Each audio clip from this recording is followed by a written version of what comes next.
नमस्कार दोस्तों, आपका हमारे channel Mystic Mornings with RJ Rekha में स्वागत है। मैं आशा करती हूँ कि आपका दिन शुभ हो।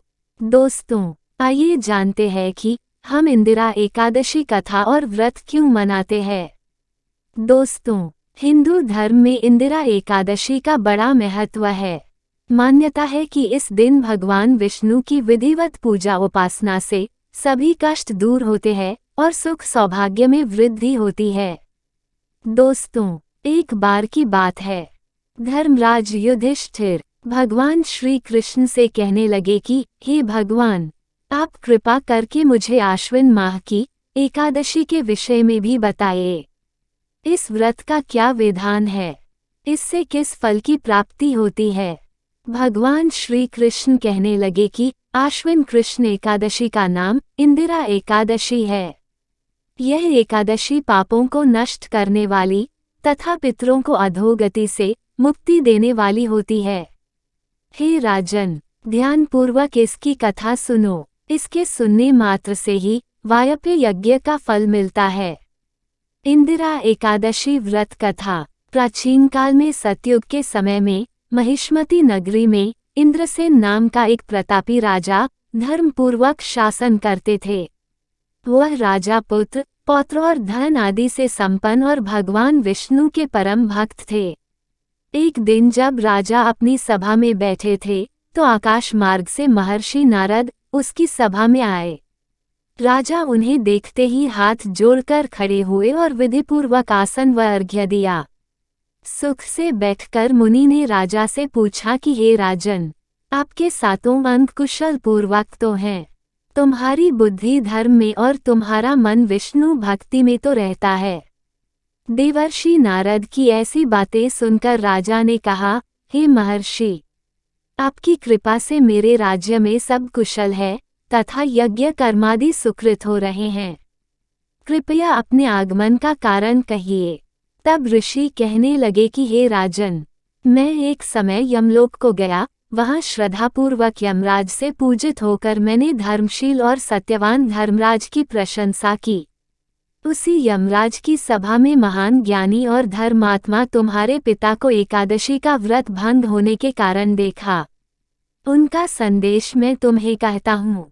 उन्होंने कहा कि पूर्व जन्म में कोई विघ्न हो जाने के कारण मैं यमलोक में रह रहा हूँ। तो हे पुत्र, यदि तुम आश्विन कृष्ण इंदिरा एकादशी का व्रत मेरे निमित्त करो तो मुझे स्वर्ग की प्राप्ति हो सकती है। इतना सुनकर राजा कहने लगा कि हे महर्षि, आप इस व्रत की विधि मुझसे कहिए। नारद जी कहने लगे, आश्विन माह की कृष्ण पक्ष की दशमी के दिन प्रातःकाल श्रद्धापूर्वक स्नानादि से निवृत्त होकर पुनः दोपहर को नदी आदि में जाकर स्नान करें। फिर श्रद्धापूर्व पितरों का श्राद्ध करें और एक बार भोजन करें। प्रातःकाल होने पर एकादशी के दिन दातून आदि करके स्नान करें। फिर व्रत के नियमों को भक्तिपूर्वक ग्रहण करते हुए प्रतिज्ञा करें कि मैं आज संपूर्ण भोगों को त्याग कर निराहार एकादशी का व्रत करूंगा। हे पुंडरीकाक्ष, मैं आपकी शरण हूँ, आप मेरी रक्षा कीजिए। इस प्रकार नियमपूर्वक शालिग्राम की मूर्ति के आगे विधिपूर्वक श्राद्ध करके योग्य ब्राह्मणों को फलाहार का भोजन कराएं और दक्षिणा दें। पितरों के श्राद्ध से जो बच जाए उसको सूंघकर गौ को दे तथा धूप, दीप, गंध, पुष्प, नैवेद्य आदि सब सामग्री से ऋषिकेश भगवान का पूजन करें। रात में भगवान के निकट जागरण करें। इसके पश्चात द्वादशी के दिन प्रातःकाल होने पर भगवान का पूजन करके ब्राह्मणों को भोजन कराएं।